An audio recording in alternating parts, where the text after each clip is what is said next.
Okay students, last class में हमने देखा था how we can find the central values, जिसके 3 मेथड थे निकालने के। एक था हमारा मीन, एक मीडियन और एक मोड। तो मीन के ऊपर हम डिस्कस कर चुके थे। आज हम बात करेंगे मीडियन एंड मोड के बारे में। तो चलिए स्टार्ट करते हैं। सबसे पहले बात करते हैं मीडियन की।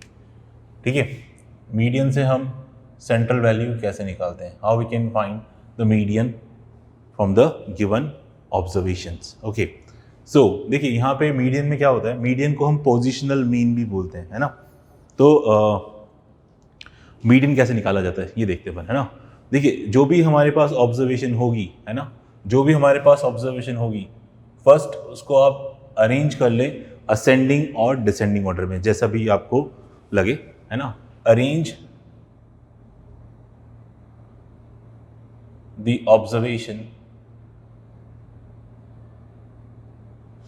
इन असेंडिंग और डिसेंडिंग ऑर्डर। पहला काम तो ये कर लीजिए, या तो उसको असेंडिंग में जमा लीजिए या डिसेंडिंग में जमा लीजिए। उसके बाद count the number of observation, count the number of observation. Let's say the number of observation are n, count the number of observation. Now अब आपकी जो नंबर ऑफ ऑब्जर्वेशन है वो इवन भी हो सकती है, ऑड भी हो सकती है, तो उसके अकॉर्डिंग मीडियन अलग अलग आएगा। तो अगर इफ n इज ऑड तो उस समय एक ही मिडिल टर्म होगी, उसे ही हम मीडियन बोलेंगे। और मिडिल टर्म कैसे निकालेंगे, इस n में 1 जोड़ दीजिए एंड डिवाइड बाय 2, तो n plus 1 by 2th term आपका मीडियन होगा। लेकिन अगर आपका n इवन हुआ, इफ n इज इवन, तो उस केस में मीडियन जो होगा, तो जब n इवन होगा तो देर आर 2 मिडिल टर्म्स, तो जो दोनों मिडिल टर्म्स आएंगे उनको हम एवरेज आउट कर लेते हैं। तो एक तो n बाय 2th टर्म और एक हो जाएगी n bye 2 plus 1th term, इसका अपन एवरेज कर लेते हैं। तो ये कहलाएगी मीडियन। ठीक है, तो बस हमारे 3 स्टेप फॉलो करना है। पहला, जो भी ऑब्जर्वेशन है उसको असेंडिंग या डिसेंडिंग ऑर्डर में जमा लो, काउंट कर लो कि कितनी ऑब्जर्वेशन है। अगर ऑड है तो ये हमारे पास फॉर्मूला है, अगर इवन है तो ये हमारे पास फॉर्मूला है। तो इस तरह से अपन मीडियन निकाल पाते हैं। एक एग्जाम्पल लेके समझते हैं। ठीक है, एक एग्जाम्पल लेते हैं। जैसे सपोज करो मुझे ये क्वेश्चन है, find the median for the given data. Let's say हमें कुछ डेटा दे दिया गया है, 17, 20, 12, 8, 5, 9, 21, लेट्स से। ठीक है, ये हमें कुछ डेटा दिया गया है और बोला गया है कि मीडियन निकाल के दिखाओ। तो देखिए जो हमारा पहला स्टेप है, इसको हम जो भी डेटा होगा उसको असेंडिंग या डिसेंडिंग ऑर्डर में जमा लीजिए। तो हमने क्या किया, ये जो इन्फॉर्मेशन थी इसको पहले हम असेंडिंग ऑर्डर में जमा लेते हैं। 5 पहले, उसके बाद 8, उसके बाद 9, उसके बाद 12, 12 के बाद 17, 17 के बाद 20, 20 के बाद 21। तो ये जो डेटा था उसको हमने असेंडिंग ऑर्डर में जमा लिया। फिर then count the number of observation. कितनी ऑप्शन है, 1, 2, 3, 4, 5, 6, 7। So number of observation is 7 and 7 is odd, 7 is odd, तो फॉर्मूला ये लगेगा हमारा। ठीक है, तो मीडियन का फॉर्मूला हमने लगाया, median equal to n plus 1 by 2th term. So n की जगह 7 रख दिया, 7 प्लस 1 बाय 2th टर्म, तो ये हो जाएगा 7 प्लस 1 8, 8 बाई 2 दैट इज 4, यानी 4th टर्म। तो 4th टर्म पर जो वैल्यू आ रही है वही हमारा मीडियन होगा। तो फर्स्ट, सेकंड, थर्ड, फोर्थ, तो ये 12 हमारा मीडियन हो गया। तो बड़ा आसान है ना, सिंपल। आपको जो भी डेटा दे रखा है उसको असेंडिंग या डिसेंडिंग ऑर्डर में अरेंज कर दो, count number of observation, odd है तो ऑड वाला फॉर्मूला लगा दो, इवन है तो इवन वाला फॉर्मूला लगा दो। तो इस तरह से हम इसको सॉल्व कर लेंगे। ठीक है, चलिए नेक्स्ट क्वेश्चन करते हैं अपन। 10, 13, 15, 18, x plus 1, x plus 3, comma 30 comma 32 comma 35 comma 41 are the 10 observations. 1 2 3 4 5 6 7 8 9 10. These are the 10 observations, ठीक है, which are already arranged in ascending order. They are already arranged in ascending order. These are the 10 observations arranged in ascending order. ये already ascending order में arrange है with median 24. With median 24. Then find x. ये question है. Then find the value of x. ये data already ascending order में जमा हुआ है, हमें जमाने की जरूरत नहीं है ना. और बताया गया है कि इन 10 ऑब्जर्वेशन का जो मीडियन है वो 24 है. ऑब्जर्वेशन कितनी है? 10 है. मीडियन कितना दे रखा है? 24. Median is 24 and the number of option is 10.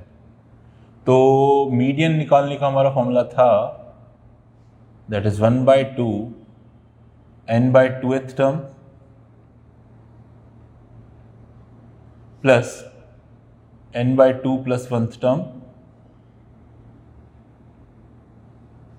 So value put कर देते. मीडियन का वैल्यू 24 है. 1/2 n की जगह बेटा 10 रख देना. 10/2 यानी कि 5 यानी 5th term. 10 divided by 2 5 5 plus 1 6 यानी 6th टर्म. तो 24 is equals to 1/2. 5th term देखिए, first second third fourth fifth. तो 5th टर्म आपकी x+1 है और ये आपकी 6th टर्म है. तो 5th टर्म की जगह मैंने लिख दिया x+1. 6th टर्म की जगह लिख दिया x+3. सो 2 को इधर शिफ्ट कर दीजिए तो ये हो जाएगा it is 48 is equals to x+x that is 2x plus 4. So 2x equal to 48 minus 4 that is 44. So the value of x is 22. तो इस तरह से देखिए हमने अननोन की वैल्यू फाइंड आउट कर ली. The value of x comes out to be 22. Okay, चलिए नेक्स्ट क्वेश्चन करते हैं. Next question, there are 10 observations. If median of 10 observations is 20, if the median of 10 observation is 20 and if the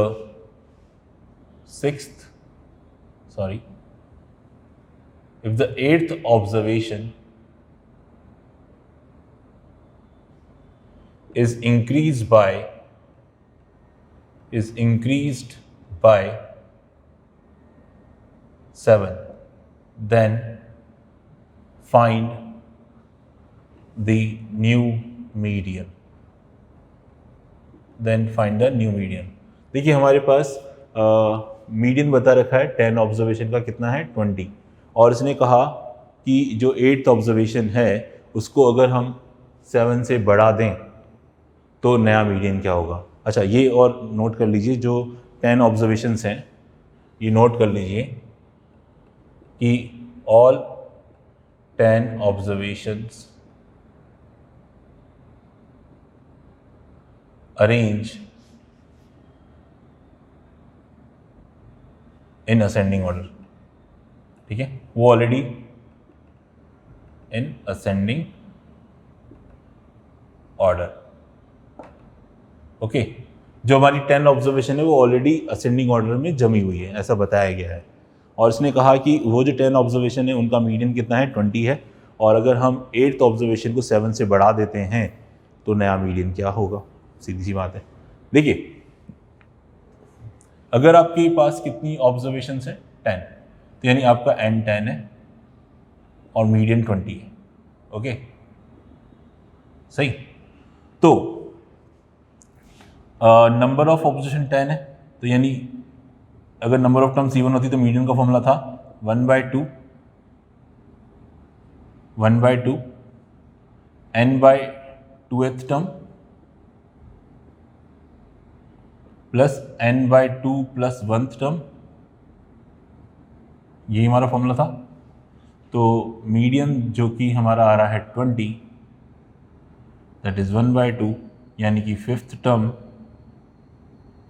और 6th 10/2 5 plus 1 that is 6th। तो यानी जो हमारा median निकलेगा that is 20, वो 5th टर्म और 6th टर्म की value का एडिशन डिवाइड बाय 2 करके निकलेगा, ठीक है ना। तो यानी मीडियन जो है वो डिपेंड कर रहा है कि 5th टर्म और 6th टर्म की वैल्यू क्या है, ठीक है। जो 5th टर्म और 6th टर्म पे आएगा उन्हीं का एवरेज करके 1/2 करना है, मतलब एवरेज करना है, 5th और 6th टर्म को ऐड करके डिवाइड बाय 2 करना है, तो वही आपका मीडियन रिप्रेजेंट करेगा। यानी जो मीडियन है it will depend upon the 5th and the 6th term, ठीक है। और क्वेश्चन में जैसा बताया गया था कि जितनी भी ऑब्जर्वेशन थी वो सारी असेंडिंग ऑर्डर में जमी हुई है। लेट्स से मान लेते these are the 10 observations, x1, x2, x3, x4, x5, x6, x7, x8, x9, x10, okay, they are already arranged in ascending order, done. और आपका जो मीडियन निकलने वाला था वो 5th टर्म और 6th टर्म पे क्या है उनसे निकलने वाला था, है ना। ये इसके ऊपर डिपेंड कर रहा है, 5th टर्म और 6th टर्म के ऊपर, है ना। अब देखो इसने क्या बोला हमसे, ठीक है। अब इसने बोला कि हमने 8th ऑब्जर्वेशन को 7 से बढ़ा दिया।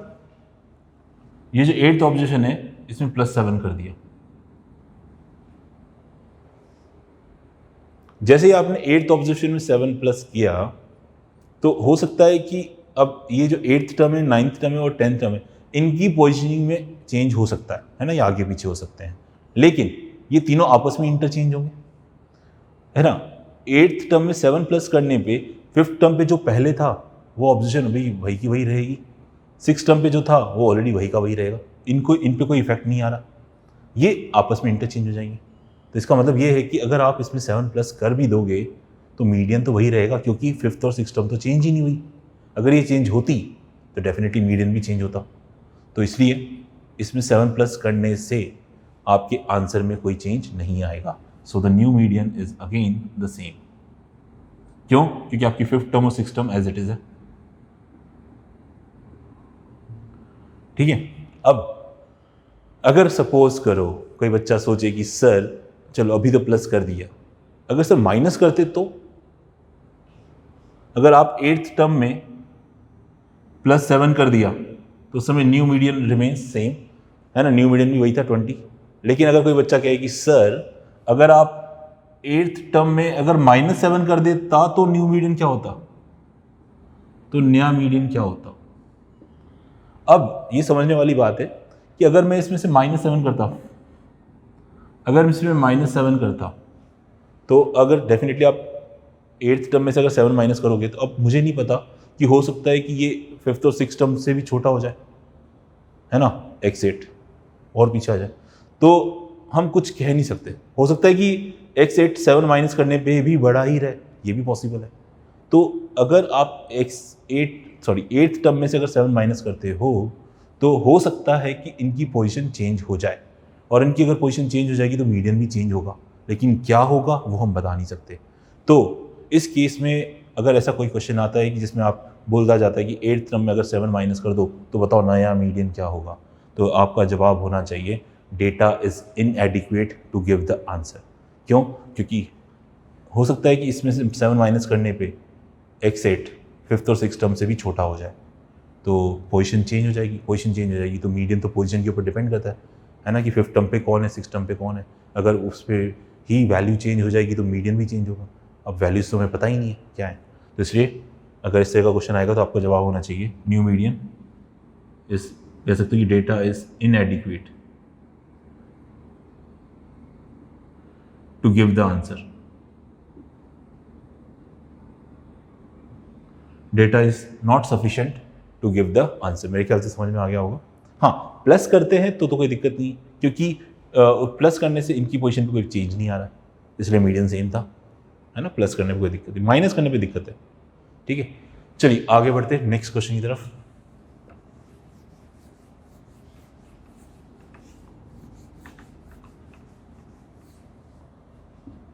लेट्स से ये हमें एक टेबल दे दी गई और बोला गया कि मीडियन निकाल के दिखाइए। यहाँ पे दे दिया कि मार्क्स, यहाँ पे नंबर ऑफ स्टूडेंट, यहाँ पे लिख दीजिए मार्क्स 2 3 5 7 9, यहाँ पे स्टूडेंट है लेट्स से 8 10 12 6 4 लेट्स से, ठीक है। तो हमसे बोला गया find the median marks, find the median marks, ठीक है। तो ये देखो, ये जो डेटा है हमारा ऑलरेडी असेंडिंग ऑर्डर में अरेंज है, लेकिन इस बार ये जो डेटा 2 है वो 8 टाइम्स रिपीट हो रहा है, क्योंकि 8 बच्चों की 2 मार्क्स आए। ये जो डेटा है वो 10 टाइम्स रिपीट हो रहा है, ये 12 टाइम्स, ये 6 टाइम्स, ये 4 टाइम्स है। इस बार हर एक डेटा रिपीट हो रहा है ना। तो अब देखो प्रोसेस तो वही है, प्रोसेस तो वही है, ठीक है। इसकी अरेंज करो असेंडिंग ऑर्डर में, और फिर count the number of observation, even है ऑड है तो अलग अलग फॉर्मूलेज हैं हमारे पास। लेकिन अगर जब इस टेबल की फॉर्म में आ जाए तो देखिए आप क्या करें, आप ये तो है आपका ऑब्जर्वेशन, ये है आपकी फ्रीक्वेंसी, तो यहाँ पे एक कॉलम और बना लीजिए that is of cumulative frequency, एक कॉलम और बना लीजिए क्यूमुलेटिव फ्रीक्वेंसी का, लेस देन वाली। तो इसको आप ऐसे रीड करें, ऐसे बच्चे जिनके मार्क्स लेस देन और इक्वल टू 2 हैं तो 8 बच्चे हैं, ऐसे बच्चे जिनके मार्क्स लेस देन और इक्वल टू 3 हैं तो ये दोनों हो गए, ठीक है। तो इन दोनों को आप ऐड कर दीजिए, है ना। तो 10 और 8 18, इस तरह से आप इसको z बना ली, 8 ऐसे कॉपी, 8 में 10 ऐड किया तो 18, 18 में 12 ऐड किया तो 30, 30 में 6 ऐड किया तो 36, इसमें ऐड किया तो 40। तो ये आपकी टोटल नंबर ऑफ ऑब्जर्वेशन होगी, दैट इज समेशन f, ठीक है। ये आपकी नंबर ऑफ ऑब्जर्वेशन होगी दैट इज 40, ठीक है। तो यहाँ पे जो नंबर ऑफ ऑब्जर्वेशन है वो 40 है, नंबर ऑफ ऑब्जर्वेशन कितनी है 40 है। तो आपका n यहाँ पे इवन आ रहा है, तो मीडियन निकालने का तरीका, मीडियन कैसे निकालेंगे, 1/2 n/2th term plus n/2 + 1th term, ठीक है। तो यहाँ पे 1/2 कैपिटल N की जगह 40 रख दीजिए, तो 40/2 यानी कि 20th टर्म, 40/2 20, 20 + 1 21, तो 21th टर्म। तो यानी 20th टर्म और 21 टर्म पे जो आ रहा है, 20th और 21 टर्म पे जो आ रहा है, उन दोनों ऑब्जर्वेशंस का सम डिवाइडेड बाय 2 करेंगे। तो अब हमें कैसे पता चलेगा कि 20th और 21 टर्म पर कौन आ रहा है। देखो ये CF बनाया था उसी के लिए अपन ने, तो उसको समझने की कोशिश करना। पहली 8 जो पोजीशन है, जो फर्स्ट 8 पोजीशन है, जो पहली 8 पोजीशन है उस पर कौन आएगा 2, क्योंकि 2 आपका 8 टाइम्स रिपीट हो रहा है, 2,2,2 इस तरह से। तो पहली 8 पोजीशन तक कौन आएगा 2 आएगा, पहली 8 पोजीशन तक कौन आएगा 2 आएगा, सही है। 2,2 इस तरह से, ये पहली पोजीशन, ये दूसरी पोजीशन, और सॉरी ये जो 2 है ना वो पहली 8 पोजीशन तक आएगा, क्योंकि 2 रिपीट हो रहा है 8 टाइम्स, है ना। तो पहली पोजीशन पे भी 2 आ रहा है, दूसरी पोजीशन पे भी 2 आ रहा है, 8th पोजीशन पे भी 2 आ रहा है। अब 9th पोजीशन पे कौन आएगा 3 आएगा, यानी अगली 10 पोजीशन तक, अगली 10 पोजीशन तक 3 आएगा, यानी 3,3,3 इस तरह से अगली 10 पोजीशन तक। तो 18 यानी कि 18 तक, 9 से लेके 18 तक, ठीक है। 9 से लेके 18 तक कौन आएगा 3 आएगा इस तरह से, ठीक है। तो 2 आ रहा है पहली 8 पोजीशन पर, 3 आ रहा है। अब ऐसे मैंने ऐसे याद रख लीजिए, पहली 8 पोजीशन तक तो कौन आ गया 2 आ गया, तो यानी अब 9th है ना, 8 के बाद क्या था 9, तो 9 से लेके 18 तक देख भी सकते हो, 9 से लेके 18 तक, 9 से लेके 18 तक कौन आएगा 3 आएगा। 18 पोजीशन खत्म हो गई, 18 के बाद क्या आएगा 19, तो 19 से लेके 30th पोजीशन तक, 19 से लेके 30th पोजीशन तक कौन आएगा 5, तो 19 से लेके 30th पोजीशन तक कौन है 5, 19 से लेके 30th पोजीशन तक, 19 से लेके 30th पोजीशन तक कौन है 5 है। तो इसका मतलब ये है कि 20th पोजीशन पर भी 5 होगा, 21st पोजीशन पे भी 5 होगा। तो यहाँ पे आप लिख दीजिए 1/2 5 + 5 यानी 5। तो इस गिवन टेबल का जो मीडियन होगा वो 5 होगा, दैट्स इट। एक बार फिर से समझ लीजिए करा क्या हमने, ये हमें टेबल क्वेश्चन में गिवन थी, हमने क्यूमुलेटिव फ्रीक्वेंसी का चार्ट बनाया, 8 को एज इट इज़ कॉपी किया, Z की फॉर्म में अपन ट्रिक याद है, 8 + 10 18, 18 + 12 30, 30 + 6 36, 36 प्लस 4 40 40। ये जो आखिरी में आ रहा है वो आपका फ्रीक्वेंसी का सम है, that is sum of all the number of observation, है ना। तो यहाँ पे हमारी नंबर ऑफ ओरिजिन 40 है, यानी इवन है, तो मीडियन इवन के लिए मैं ये फॉर्मूला याद ही है, एन की वैल्यू 40 रख दी तो ये 20 और 21 आ गया। तो अब हमें सिर्फ इतना देखना था कि 20 टर्म पे कौन आ रहा है, 21 टर्म पे कौन आ रहा है। तो यहाँ पे आपको दिख रहा था कि पहली 8 पोजीशन तक कौन आएगा, 2। 8 पोजीशन खत्म हो गई, अब आएगा 8 के बाद क्या आता है 9, तो 9 से लेके 18th पोजीशन तक कौन आएगा, 3 आएगा। अब 18 पोजीशन खत्म हो गई, 19 से लेके 30 तक कौन आएगा, 5। तो 19 से 30 पोजीशन तो 5 आ रहा है, यानी 20 पोजीशन भी 5 है, 21 भी 5 है, दैट्स इट। चलिए, तो ये हुआ हमारा मीडियन के बारे में। बात करते हैं मोड की, ठीक है। मोड निकालना सीखते हैं पर देखिए, मोड भी एक सेंट्रल वैल्यू निकालने का तरीका है। मोड किस तरह से फाइंड किया जाता है, वो ऑब्जर्वेशन जो सबसे ज़्यादा रिपीट होती है उसे हम मोड बोलते हैं, ठीक है। The observation which repeat more frequently, तो उसे मोड बोला जाता है, ठीक है। तो इसका भी अपन एक एग्जांपल ले लेते हैं। जैसे सपोज करो ये कुछ ऑब्जर्वेशन दे दी गई, 2 3 5 2 2 2 3 5 2 2 5 5 2 3 3, लेट्स ये हमें दे दी गई है ना, और बोला गया कि मोड निकाल के दिखाओ। तो यहाँ पे आप सबसे पहले तो एक टेबल बना लो, ठीक है। यहाँ पे आपकी ऑब्जर्वेशन आ गई, यहाँ पे इसकी फ्रीक्वेंसी आ गई। ऑब्जर्वेशन एक तो 2 आ रही है, एक 3 आ रही है और एक 5 आ रही है। अब 2 काउंट कर लो कितनी बार आ रहा है, 1 2 3 4 5 6 7, 7 बार आ रहा है, तो 2 की फ्रीक्वेंसी होगी 7। 3 की बात करें, 1 2 3 4, तो 3 की फ्रीक्वेंसी होगी 4। 5 की बात करते हैं, 1 2 3 4, तो 5 की फ्रीक्वेंसी होगी 4। तो हमने ये देखा कि ये जो 3 तरह की ऑब्जर्वेशन आ रही है, 2 3 5, और 2 कितनी बार रिपीट हो रहा है, 7 टाइम्स, 3 4 टाइम्स, 5 4 टाइम्स। तो सबसे ज़्यादा रिपीट कौन हो रहा है, 2। तो जिसकी फ्रीक्वेंसी सबसे ज़्यादा, तो वो मोड कहलाएगा। यानी यहाँ पे आपका जो मोड है वो 2 है। मोड क्या है, 2। देखिए, मोड निकालना बहुत सिंपल है, जिसकी फ्रीक्वेंसी सबसे ज़्यादा वो आपका मोड कहलाएगा, दैट्स इट, ठीक है। तो ये है मोड के बारे में। अब मोड के बारे में बच्चों को सिर्फ एक ही कन्फ्यूज़न होता है कई बार कि सर अगर बाय चांस अगर ऐसा होता कि 3 की फ्रीक्वेंसी भी 7 हो जाती बाय चांस, तो अब क्या हम इनका एवरेज करते क्या। ध्यान रखें, अगर 2 ऑब्जर्वेशन ऐसी आ जाएं जिनकी फ्रीक्वेंसी सेम हो और वो मैक्सिमम भी हो, तो उसमें एवरेज नहीं करना है, उन दोनों ही ऑब्जर्वेशन को मोड बोला जाएगा। तो यहाँ पे 2 भी मोड कहलाएगा और 3 भी मोड कहलाएगा, इस चीज़ का ध्यान रखें, ठीक है। चलिए, तो ये हो गया मोड के बारे में। अब there is a relationship between mean median and mode. There is a relationship between mean median and mode, इसको एम्पेरिकल रिलेशनशिप भी बोला जाता है। और ये फॉर्मूला हमारा कुछ इस तरह से है कि mode is equals to 3 median minus 2 mean. ये एक रिलेशनशिप ऑब्जर्व किया जाता है। ये जो तीनों सेंट्रल वैल्यूज़ हैं, निकालने के जो तरीके हैं, इनके बीच में ये रिलेशनशिप ऑब्जर्व किया जाता है ना। इसका कोई प्रूफ नहीं है, ये जस्ट बाय एन ऑब्जर्वेशन है कि mode is defined as 3 times the median minus 2 mean. ये फॉर्मूला हमें याद रखना है। कई बार डायरेक्टली फॉर्मूला ही पूछ लेते हैं आपसे और फिर कुछ सिंपल से क्वेश्चंस पूछ लेंगे आपसे, है ना। यूजिंग दिस फॉर्मूला बड़े आसानी से आप उन क्वेश्चंस के जवाब दे पाओगे। जैसे एक क्वेश्चन करते हैं, देखिए, if the ratio of median and mean is, let's say 5:4, 5:4, then find the ratio of mode and median,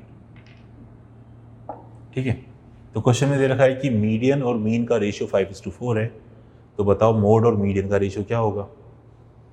तो देखिए, मीडियन और मीन का रेशियो 5:4 है, तो मैंने मीडियन को अज्यूम कर लिया 5x और मीन को अज्यूम कर लिया 4x, ये मैंने अज्यूम कर लिया। अब ये जो दोनों वैल्यूज़ हैं वो मैं इस में डाल दूंगा, ठीक है। Mode is equals to 3 median median कितना है 5x, 3 मीडियन, मीडियन की जगह क्या रख दो 5x माइनस 2 मीन, मीन कितना है 4x, तो यहाँ पे 4x रख दो, तो ये हो जाएगा 15x माइनस 8x, तो ये आ गया 7x। तो मोड आ गया आपका 7x। और आपसे क्या पूछा गया था, मोड और मीडियन का रेशियो। तो मोड इज टू मीडियन का रेशियो, मोड कितना आ रहा है 7x, मीडियन कितना था 5x, x x कट जाएगा तो आंसर आ जाएगा 7:5। ये आपका आंसर आ गया 7:5। Clear clear. चलिए एक और क्वेश्चन करते हैं, एक और क्वेश्चन करते हैं अपन यूजिंग दिस कंसेप्ट, है ना।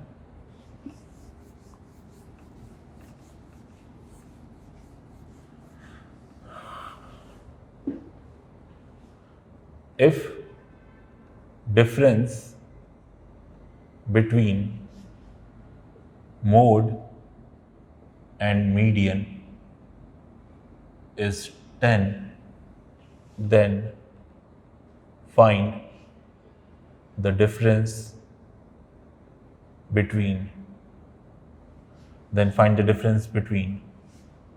mode median का डिफरेंस दे रखा है, मीडियन एंड मीन।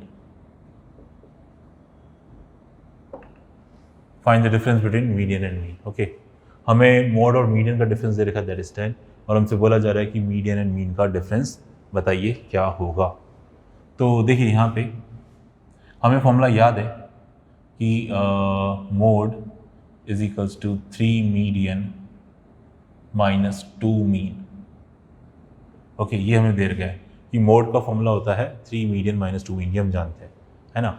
अब देखो यहाँ पर हमें मोड माइनस मीडियन की वैल्यू दे दी गई है दैट इज 10, और आपसे क्या पूछा जा रहा है, मीडियन माइनस मीन की वैल्यू।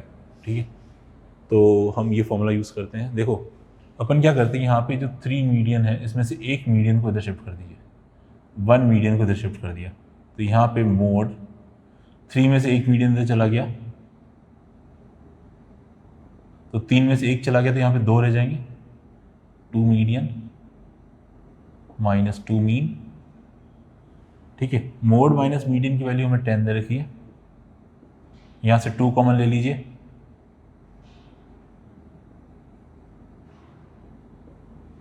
यहाँ तक सही। अब यही तो हमसे पूछा जा रहा था, मीडियन माइनस मीन। देखो मीडियन माइनस मीन, इस 2 को इधर शिफ्ट कर दीजिए, यानी आंसर आ गया 5।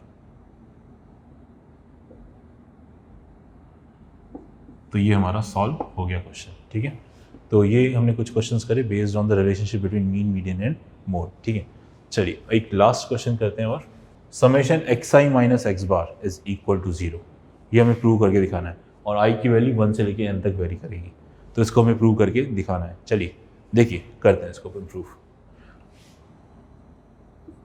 तो देखो पहले हम आई की जगह 1 पुट करेंगे, तो ये जो है इसको अपन पहले ओपन कर रहे हैं, इसका हमने लेफ्ट साइड ले लिया है ना। ठीक है, that is summation i is equals to 1 to n x i minus x bar. ठीक है, तो यहाँ पे पहले आई की जगह 1 पुट करेंगे, तो यह जगह हमारा x1 माइनस एक्स बार, फिर प्लस का साइन, फिर आई की वैल्यू 2 हो जाएगी। आई की वैल्यू 1 1 से बढ़ती जाएगी, है ना। पहले आई की जगह 1 रखेंगे, फिर 2 रखेंगे, फिर 3, कब तक, जब तक आई n ना हो जाए, है ना। तो इस तरह से अपन रखते जाएंगे।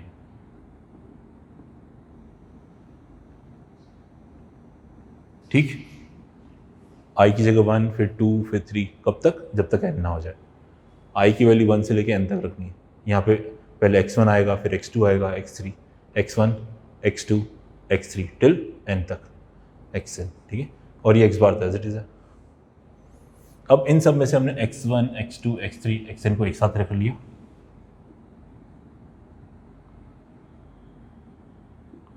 अब x बार x बार x बार x बार n टाइम्स आ रहा है, तो इसको लिख दिया माइनस n टाइम्स x बार। ठीक है, माइनस बाहर x बार x बार x बार कितनी बार आ रहा है, n टाइम्स, से n x बार हो गया।